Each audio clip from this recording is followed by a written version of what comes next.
Bonsoir à tous. Alors, comme promis, ce soir nous allons voir de manière pratique ce qu'est un logiciel de présentation assisté par ordinateur. Alors, commençons notre tutoriel vidéo.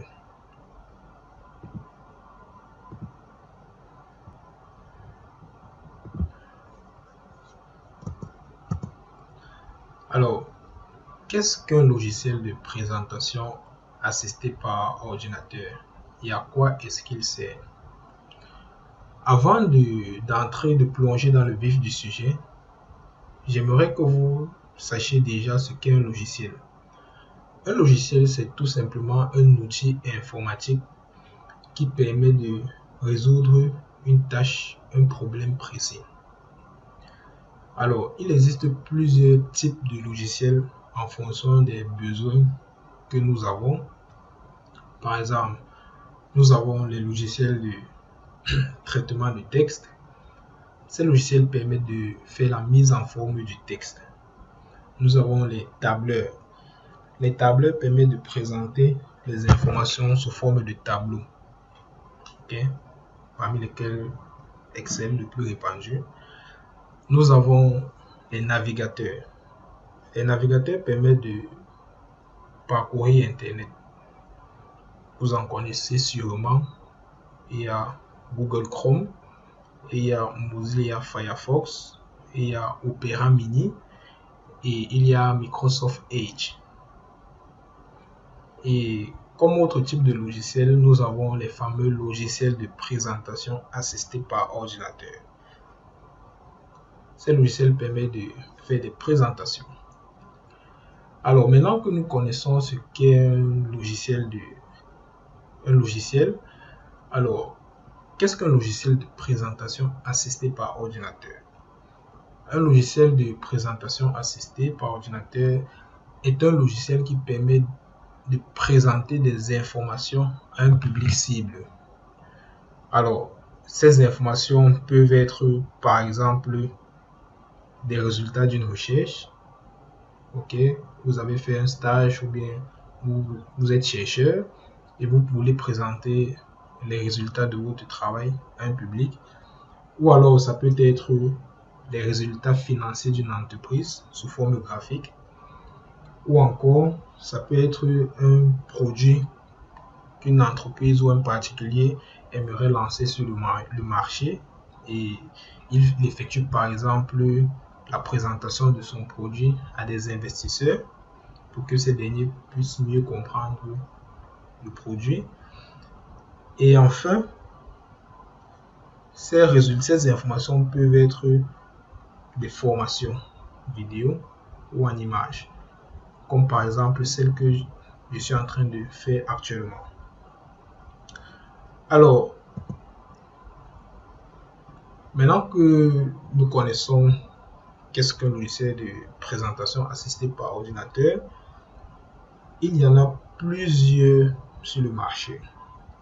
Ok, il y a par exemple le Google Slides de l'entreprise de Google, il y a Microsoft PowerPoint de l'entreprise de Microsoft, il y a le logiciel Prezi qui est aussi pas mal répandu.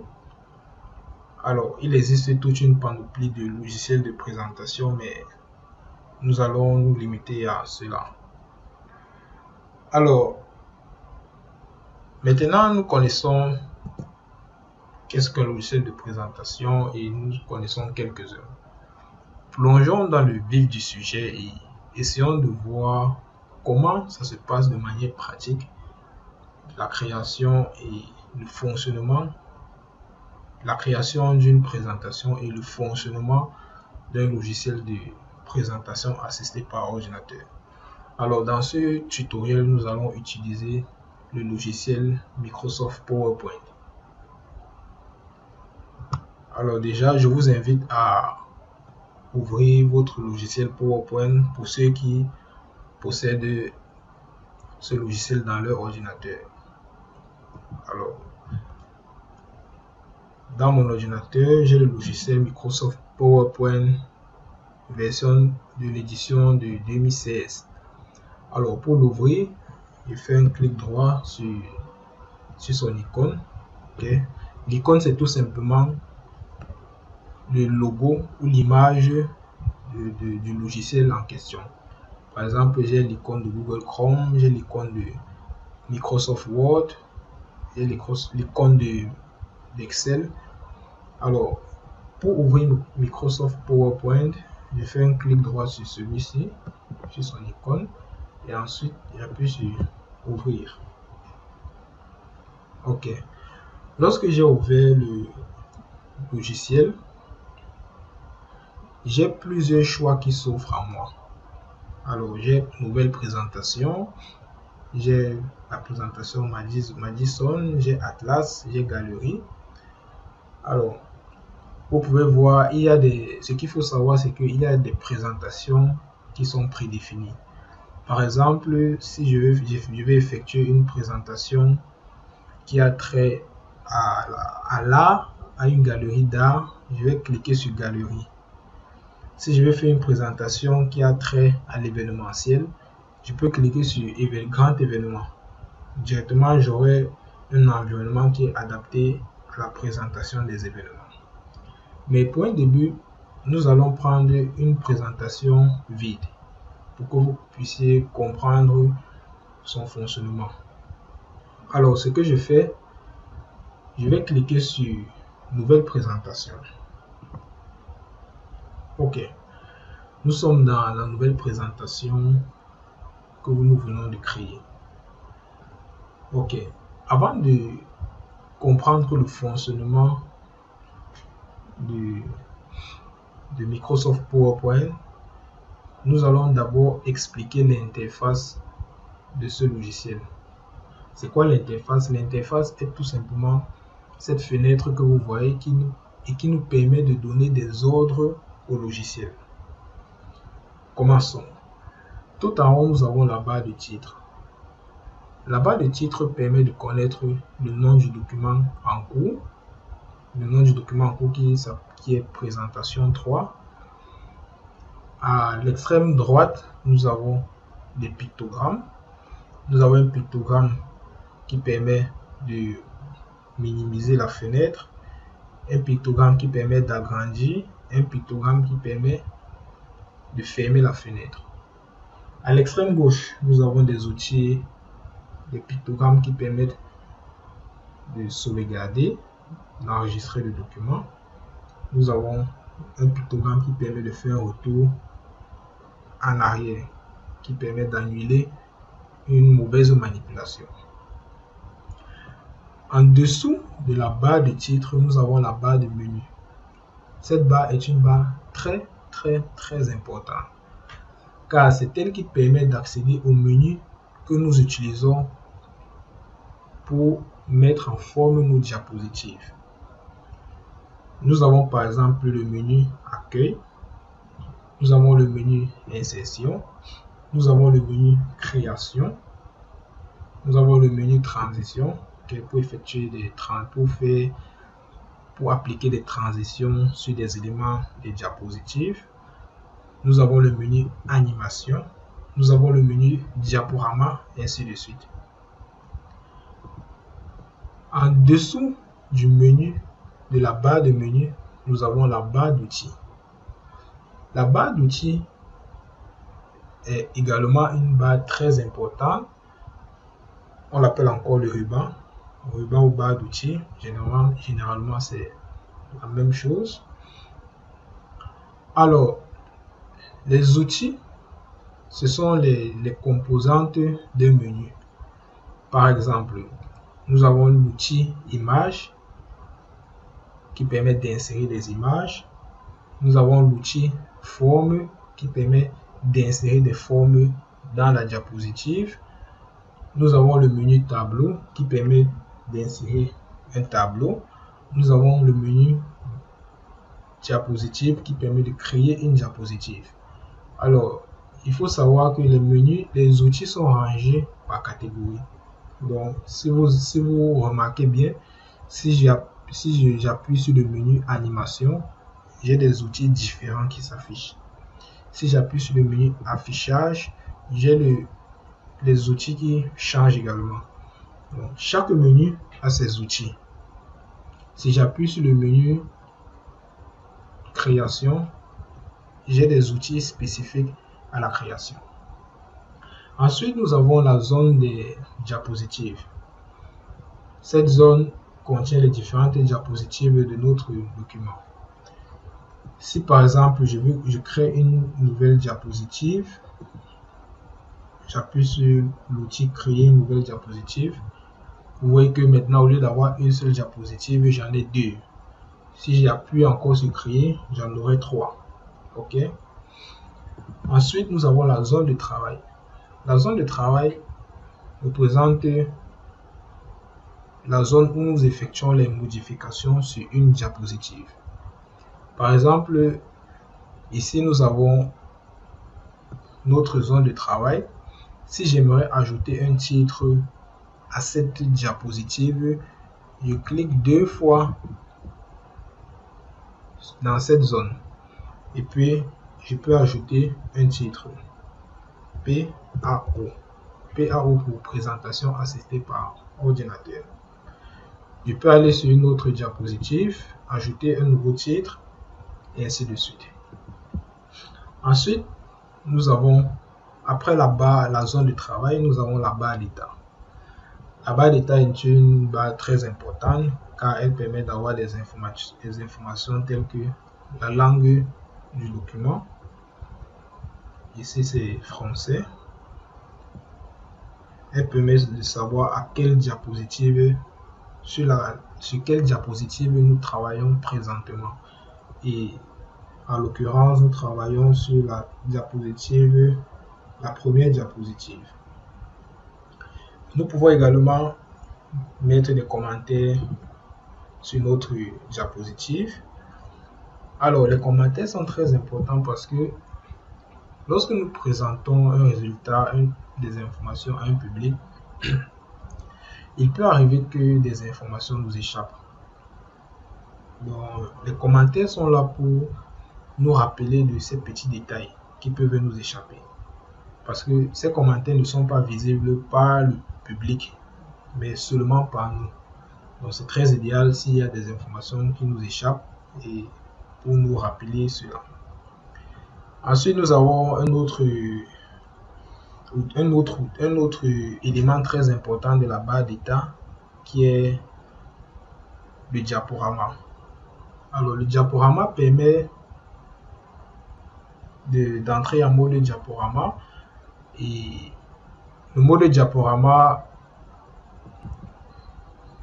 que nous appuyons et le public ne peut plus avoir accès aux éléments encombrants. C'est-à-dire le public n'a pas accès, ne peut pas voir la barre de menu, il ne peut pas voir les diapositives. Bref, il ne peut pas voir ces éléments de l'interface lorsque nous sommes en mode diaporama. Exactement comme vous le voyez. Si j'appuie sur le bouton échappe, je sors du mode diaporama. Et là maintenant, le public peut voir tous les éléments. Là maintenant, nous avons présenté quelques éléments importants de l'interface graphique. Maintenant, nous pouvons à présent nous attarder sur le fonctionnement de Microsoft PowerPoint. Alors, comment est-ce que Microsoft PowerPoint fonctionne? Déjà, il faut savoir que le fonctionnement de Microsoft PowerPoint est lié à ses fonctionnalités. Ça veut dire quoi? Ça veut dire que pour comprendre le fonctionnement de Microsoft PowerPoint, il est impératif de comprendre ses fonctionnalités. Qu'est-ce que Microsoft PowerPoint permet de faire concrètement? Alors, Microsoft PowerPoint a plusieurs fonctionnalités. Nous avons les fonctionnalités telles que la création d'une nouvelle présentation. Nous pouvons enregistrer la présentation en cours. Les fonctionnalités que je vous présente actuellement, ce sont des fonctionnalités clés. Ce ne sont pas les seules fonctionnalités, c'est juste des fonctionnalités clés. Alors, nous avons les fonctionnalités liées à l'insertion. Tout à l'heure, je vous ai dit, il y a la barre de menu et la barre d'outils. Les outils, ce sont les composantes d'un menu. Par exemple, image est une composante, est un outil du menu insertion. Les différentes fonctionnalités sont regroupées par catégorie. Pour faire simple, chaque outil est une fonctionnalité de PowerPoint. Donc, si je prends la fonctionnalité forme qui permet d'insérer des formes, alors je peux par exemple insérer un rectangle avec les coins arrondis dans mon document. Alors, si je m'en vais dans le menu affichage, j'ai les outils du menu affichage. Et comme l'outil, c'est la fonctionnalité, ça veut dire que les outils que nous voyons, ce sont les fonctionnalités liées à l'affichage. Si je m'en vais dans le menu insertion, j'ai les fonctionnalités liées à l'insertion. Si je m'en vais dans le menu transition, j'ai les fonctionnalités liées aux transitions. C'est très simple à comprendre. Donc, outil égale fonctionnalité. Pour faire simple. Donc, pour revenir à ce que nous faisions, alors qu'est-ce que PowerPoint permet de faire quoi? PowerPoint permet d'insérer des images, PowerPoint permet d'insérer des formes, PowerPoint permet d'insérer des graphiques. Okay, c'est très important pour présenter des résultats chiffrés. PowerPoint permet d'insérer des tableaux. Si nous allons sur le menu animation, le menu animation permet de mettre du texte ou bien des éléments graphiques en mouvement. Par exemple, si je veux faire en sorte que ce texte puisse apparaître de manière progressive, je sélectionne le texte et je clique sur flottant, par exemple. C'est une animation parmi plusieurs. Si je clique sur flottant entrant, j'ai mon animation. Si par contre j'aimerais que ce texte ait une animation, l'animation balayée, je clique sur balayer. Ok, c'est une autre animation. Ou encore j'aimerais l'animation fondue. Voilà. Maintenant, si par contre j'aimerais des fonctionnalités de l'accueil, alors je veux par exemple souligner le texte. Souligner le texte est une fonctionnalité. Il y a souligner, il y a mettre en italique, il y a mettre en gras, il y a augmenter la police. Si par exemple j'aimerais souligner, alors je sélectionne mon texte et j'appuie sur S qui signifie souligner. Alors j'ai souligné mon texte. Si j'aimerais agrandir la police d'écriture, je sélectionne mon texte et je viens sur agrandir. Vous voyez, je peux agrandir le texte. Si j'aimerais changer la couleur, qui est aussi une fonctionnalité, je sélectionne une couleur et j'applique. Nous avons changé la couleur. Donc, pour retenir, nous allons dire quoi? Le fonctionnement de Microsoft PowerPoint est lié à ces fonctionnalités. Comprendre le fonctionnement, c'est comprendre les fonctionnalités de PowerPoint. Et les fonctionnalités, c'est ce que PowerPoint permet d'effectuer. Donc, PowerPoint permet de créer des diapositives, permet de mettre du texte en forme, c'est-à-dire souligner, mettre en italique, mettre en gras, changer la couleur. PowerPoint permet d'appliquer des animations sur des éléments graphiques. Une animation, ça peut être fondue, ça peut être balayé. Ok. Et une autre fonctionnalité, c'est l'insertion des formes. Ça, c'est en gros sur le fonctionnement de Microsoft PowerPoint. Ok. Maintenant que nous connaissons mieux le fonctionnement de Microsoft PowerPoint, nous pouvons finir avec ce tutoriel vidéo. Alors, qu'est-ce que nous verrons prochainement? Dans la prochaine vidéo, nous verrons comment créer des diapositives, comment mettre du texte dans une diapositive et comment le mettre en forme. Nous verrons comment créer un diaporama et enfin nous verrons comment projeter un diaporama à un public à l'aide d'un projecteur. Ce sera vraiment très pratique. Donc ne manquez pas la prochaine vidéo qui sera disponible d'ici peu. Merci.